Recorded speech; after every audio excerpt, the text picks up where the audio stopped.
Very sweet नमस्ते and warm welcome दोस्तों, कैसे हैं आप सभी। आई होप आप सभी बहुत ही अच्छे होंगे, स्वस्थ होंगे, मस्त होंगे और आपकी पढ़ाई बहुत अच्छी चल रही होगी। आज हम इस वीडियो में बात करने जा रहे हैं expansion and contraction of circular flow of national income की। इससे पहले हम circular flow of national income की बात कर चुके हैं। आई होप कि आपने वो वीडियो देख लिया होगा। ठीक है, इसको हम अलग से इसलिए ले रहे हैं ताकि उसको मैं बहुत स्पीड में उस वीडियो में बता जाता, लेकिन मैं इसको स्पेशली बताना चाह रहा हूं ताकि आप ट्रिपल आइडेंटिटीज के बारे में समझ सकें और समझ सकें कि ऐसे कौन कौन से मैक्रो वेरिएबल्स होते हैं जो circular flow of national income को कॉन्ट्रैक्ट करते हैं और ऐसे कौन कौन से मैक्रो वेरिएबल्स होते हैं जो circular flow of national income को एक्सपैंड करते हैं। ठीक है, देखिए इससे पहले मैंने क्या क्या बताया आपको वो समझ लीजिए, लेकिन उससे पहले अगर आपको ये वीडियो पसंद आ रहा है तो इसे लाइक कर दीजिए। अगर आप चैनल पे नए हैं तो चैनल को सब्सक्राइब कर लीजिए। कोई भी क्वेरीज हो आप कमेंट थ्रेड में लिख सकते हैं। ठीक है, और एक इंपॉर्टेंट चीज, अगर आपने अभी तक टेलीग्राम चैनल ज्वाइन नहीं किया है तो अनुराग एजुकेशनल एकेडमी सर्च करिए या डिस्क्रिप्शन बॉक्स में लिंक दिए रखा है, वहां से जाकर उसे ज्वाइन करिए, काफी बेनिफिशियल होगा आपके लिए। देखो अभी तक हमने क्या पढ़ा कि जो सर्कुलर फ्लो है उसमें हमने 3 मॉडल में पढ़ा। ठीक है, 2 सेक्टर मॉडल में, हमने इसको 3 सेक्टर मॉडल में और हम 4 सेक्टर मॉडल में पढ़े हैं। मैं एक बार आपको फिर से बता देना चाहता हूं कि जो 2 सेक्टर मॉडल में हाउस होल्ड और दूसरा कौन सा होता है, फर्म्स। ठीक, 3 सेक्टर मॉडल में गवर्नमेंट का इंटरवेंशन स्टार्ट हो जाता है including house hold and firm.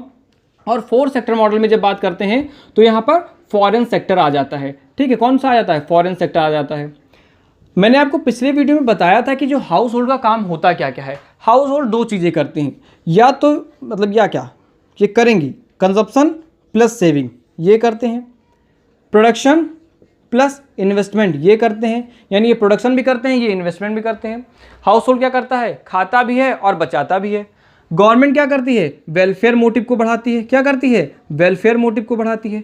ठीक है, रीडिस्ट्रीब्यूशन ऑफ इनकम करती है, एलोकेशन ऑफ रिसोर्सेज होता है इसके थ्रू, और फॉरेन सेक्टर के थ्रू एक्सपोर्ट और इंपोर्ट होता है। ठीक है, अब देखो ये सब क्या है, कंजम्पशन, सेविंग, इन्वेस्टमेंट, और यहाँ पर गवर्नमेंट टैक्स लेती है तो टैक्स, क्योंकि भाई टैक्स लेगी, मैंने क्या बताया था, तुम मुझे खून दो मैं तुम्हें आज़ादी दूंगा, यानी तुम मुझे टैक्स दो मैं तुम्हें सब्सिडीज दूंगा, मैं तुम्हें फैक्टर पेमेंट्स दूंगा, मैं तुम्हें मैन्युफैक्चरिंग की सुविधाएं दूंगा, मैं तुम्हें टैक्स रिडक्शन दूंगा।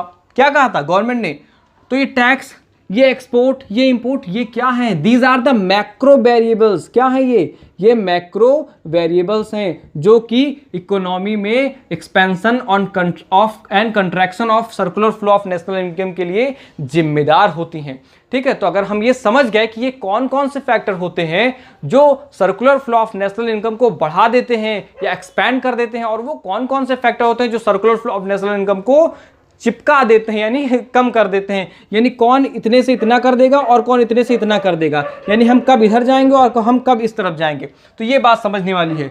देखो हाउस होल्ड में, यानी जब हम 2 सेक्टर मॉडल की बात करते हैं तो उसमें जो आपका कंजम्पशन प्लस सेविंग होता है वो इनकम के बराबर होता है, और जो कि अल्टीमेटली कंजम्पशन प्लस इन्वेस्टमेंट के बराबर होता है। क्या होता है ये तो आप जानते हैं ना कि जो सेविंग होता है वो अल्टीमेटली क्या होता है, वो इन्वेस्टमेंट हो जाता है, और कंजम्पशन क्या हो जाता है, कट जाता है, यानी सेविंग और इन्वेस्टमेंट क्या हो जाती है, वो बराबर हो जाती है। ठीक है, यानी 2 सेक्टर मॉडल में जब हम बात करेंगे तो सेविंग और इन्वेस्टमेंट आपस में क्या होगा, वो बराबर होगा, यानी सेविंग और इन्वेस्टमेंट की बात जब हम 2 सेक्टर मॉडल में करते हैं तो वो आपस में बराबर होते हैं। अब जब हम 3 सेक्टर मॉडल की बात करते हैं तो यहाँ टैक्स आ जाता है, और 4 सेक्टर मॉडल में एक्सपोर्ट और इंपोर्ट आ जाता है। देखिए मैं एक एक टॉपिक को लेकर चल रहा हूँ, पहले मैं इंजेक्शन को लूंगा, उसके बाद मैं लीकेज को लूंगा।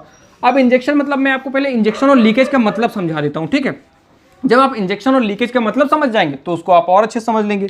देखो इंजेक्शन का मतलब क्या हुआ, इंजेक्ट करना, यानी सर्कुलर फ्लो में, सर्कुलर फ्लो जैसे ये कोई सर्कुलर फ्लो है, यानी ये नेशनल इनकम का सर्कुलर फ्लो है, तो क्या होगा, ये हमने क्या किया, ये सिरिंज उठाई और यहां से निप से क्या किया, हमने इंजेक्ट किया। क्या किया, हमने इंजेक्ट किया, हमने क्या किया, इंजेक्ट किया, और जब इंजेक्ट करेंगे तो इसका आकार क्या होगा, बढ़ जाएगा, इसका आकार क्या होगा, बढ़ जाएगा। ठीक, लीकेजेस मतलब क्या हुआ, हमने इसमें से वापस निकाल लिया कुछ चीजें, क्या किया हमने, यहां से वापस निकाल लिया, और जब निकाल लेंगे तो क्या होगा, वो कॉन्ट्रैक्ट हो जाएगा। ठीक है, यानी समझो अगर एक ये पाइप है कोई, ठीक है, ये क्या है, ये कोई पाइप है और इसमें पानी बह रहा है। ठीक, अगर यहाँ पर थोड़ा पाइप टूटा फूटा है तो उससे क्या होगा, ये पानी धीरे धीरे यहाँ से निकल जाएगा। ठीक है, यहाँ से निकल जाएगा, नहीं ये जो यहाँ फ्लो में जितना पानी स्टार्टिंग में आया था क्या वो उतना पानी यहाँ निकलेगा?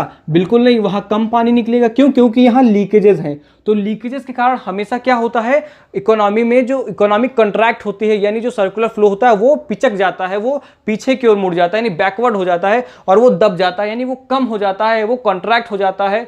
बात समझ में आ रही है? अब अगर बाय द वे ये लीकेजेस ना होकर हमने यहां पर एक एडिशनल पाइप ऐड कर दिया, क्या कर दिया, और वहां से भी हमने फ्लो स्टार्ट कर दिया पानी का, तो जितना आपने यहां डाला था क्या उतना ही यहां निकलेगा कि उससे कम निकलेगा? उससे ज़्यादा निकलेगा। क्यों? क्योंकि यहां से भी हमने एक एक्स्ट्रा फ्लो डाल दिया इसमें, तो यहां क्या हो जाएगा, ज़्यादा हो जाएगा। यानी जान रहे हैं आप कि जब इंजेक्शन होगा तो आपका जो circular flow of national income होगा वो क्या होगा, वो एक्सपैंड होगा, वो बढ़ेगा, वो बाहर की ओर निकलेगा, वो फूलेगा। कहने का मतलब समझ लो आप, ठीक है। तो अब देखो कौन कौन से कारण हैं जिसके कारण इंजेक्शन होता है, मैं आपको समझाता हूं, समझो। जब हम बात करते हैं टू सेक्टर मॉडल की, तब उसमें होता है कंजम्पशन, ठीक।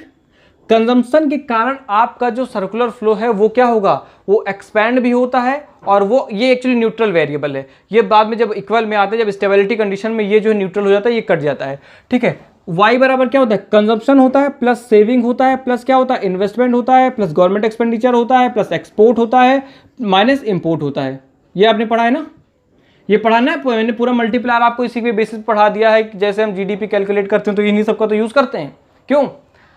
अब समझो, यहां सेविंग और इन्वेस्टमेंट नहीं होता, ये सेविंग और इन्वेस्टमेंट आपस में क्या होते हैं, वो बराबर होते हैं, अगर आपने ध्यान दिया होगा तो। अब समझो मैं लेकर चल रहा हूं केवल इंजेक्शन को, ठीक है। इंजेक्शन किन किन कारणों से होता है, ठीक। आप इंजेक्शन का मतलब समझ गए ना, कि ऐसे मैक्रो इकोनॉमिक वेरिएबल जो आपके circular flow of national income को बढ़ा देते हो, जो आपके circular flow of national income को एक्सपेंड कर देते हो, उन्हें कहते हैं इंजेक्शन। जैसे अगर हम इन्वेस्टमेंट कर दें तो इन्वेस्टमेंट क्या होगा, इन्वेस्टमेंट करने से आपका circular flow of national income बढ़ जाएगा। क्यों? क्योंकि इन्वेस्टमेंट करने से जॉब अपॉर्चुनिटीज पैदा होंगी, इंप्लॉयमेंट क्रिएशन होगा, लोग प्रोडक्शन बढ़ा देंगे, आउटपुट बढ़ जाएगा, लोगों की इनकम बढ़ जाएगी, डिमांड बढ़ जाएगी, अल्टीमेटली फिर प्रोडक्शन और ये सब बढ़ता रहेगा, और आपका क्या होगा, लोग ज़्यादा खर्च करेंगे और वो सर्कुलेशन में मनी ज़्यादा आएगी, और आपका circular flow of national income बढ़ जाएगा, circular flow of national output बढ़ जाएगा। तो क्या होगा, ये इंजेक्शन का काम करेगा। प्लस गवर्नमेंट एक्सपेंडिचर, अगर गवर्नमेंट की फिजिकल पॉलिसी जो है, गवर्नमेंट फिजिकल पॉलिसी अप्लाई करती है, अगर गवर्नमेंट की फिजिकल पॉलिसी एक्सपेंशनरी है, एक्सपेंशनरी फिजिकल पॉलिसी है, यानी वो ज़्यादा पैसा खर्च करेगी इकोनॉमी के अंदर, और जब ज़्यादा पैसा खर्च करेगी तो मनी सप्लाई बढ़ेगा, मनी सप्लाई बढ़ेगा तो क्या होगा, लोगों के हाथ में ज़्यादा पैसा आएगा, आउटपुट बढ़ेगा, अल्टीमेटली क्या होगा, आपका जो सर्कुलर फ्लो है वो क्या होगा, वो बढ़ेगा, यानी वो आपका सर्कुलर फ्लो एक्सपैंड होगा, ठीक, उसका एक्सपेंशन होगा। प्लस अगर एक्सपोर्ट बढ़ जाता है, क्या बढ़ जाता है, इसको एक्स से लिखते हैं खाली, ठीक है। अगर एक्सपोर्ट बढ़ जाता है, एक्सपोर्ट बढ़ेगा यानी हमारे गुड्स की डिमांड बाहरी देशों में बढ़ गई, और हमने क्या किया, यहाँ से गुड्स को भेज दिया वहाँ पे।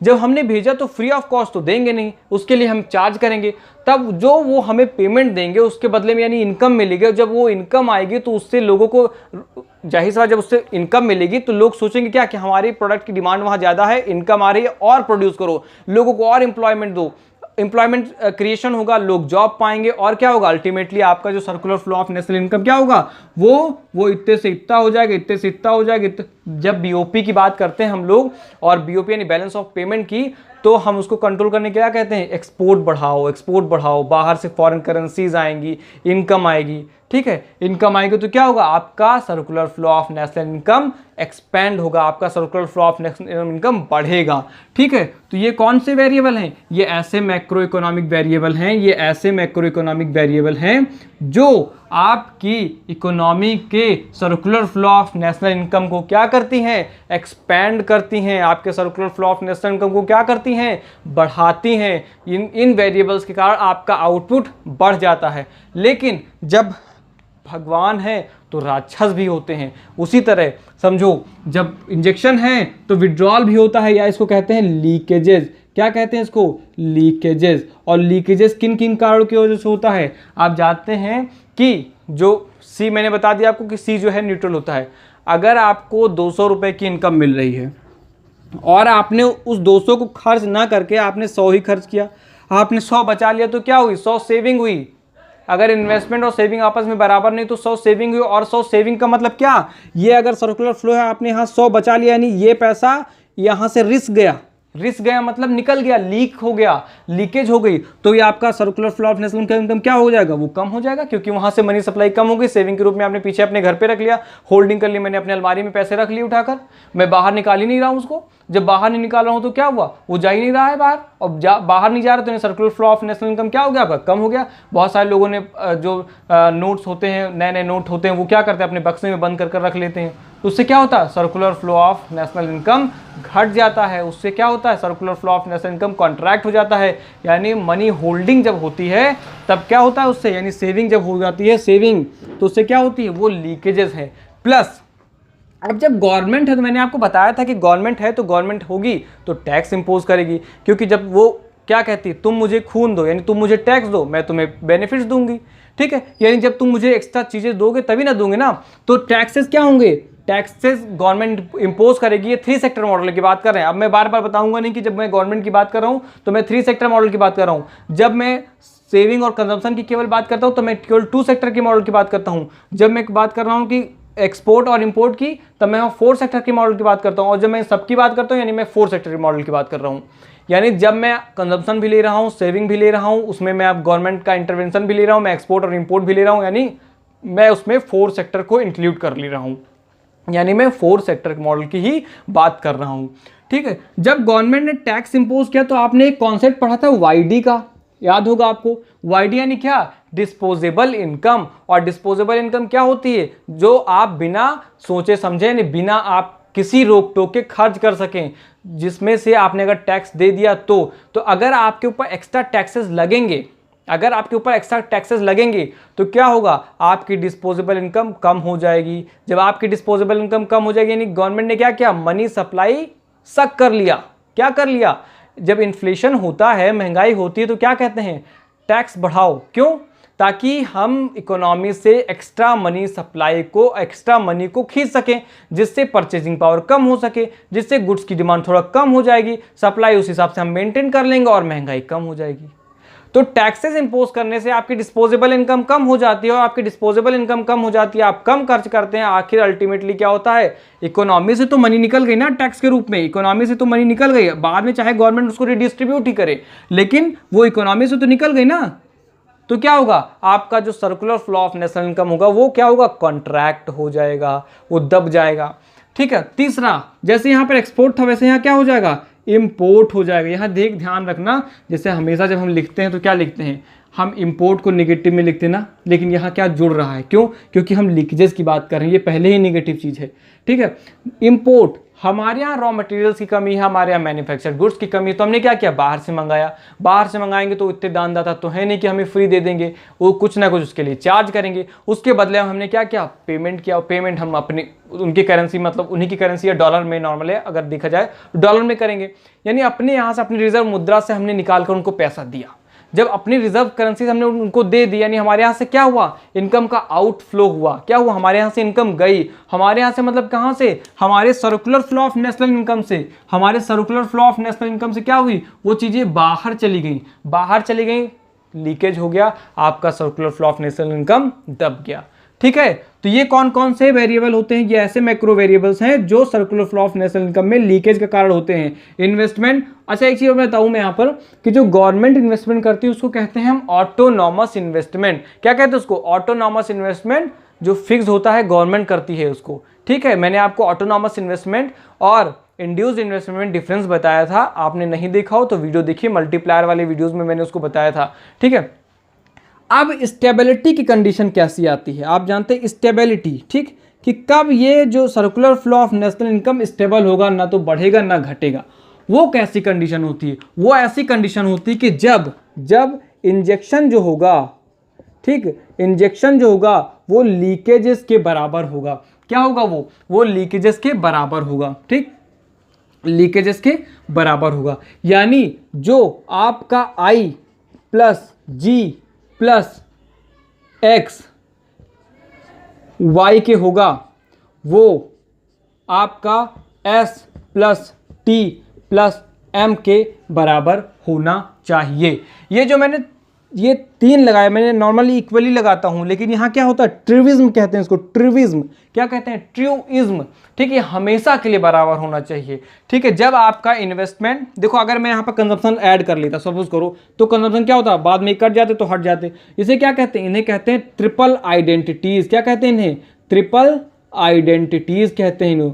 क्या, आइडेंटिटीज कहते हैं, ट्रिपल आइडेंटिटीज, जिसमें investment, government expenditure plus export, और इधर सेविंग, टैक्स और इंपोर्ट होता है। ठीक, तो अगर कभी आ जाए कि क्या ये सही है S+T+M, तो इसको कभी गलत मत कह देना, ये सही है। और क्या अभी कभी आ जाए I+G+X, तो ये भी सही है। और अगर इस तरह आ जाए तो वो भी सही ही माना जाएगा, क्योंकि क्वेश्चन ऐसे पूछे गए हैं। देखो ये क्या है, ये ट्रिज्म का केस है, यानी आपका जो इनकम है वो आपके इधर लीकेजेस जो हैं वो आपके अगर विड्रॉल्स, अगर आपके इंजेक्शंस के बराबर हैं, तो आपका जो circular flow of national income है वो क्या होगा, वो स्टेबल कंडीशन में होगा।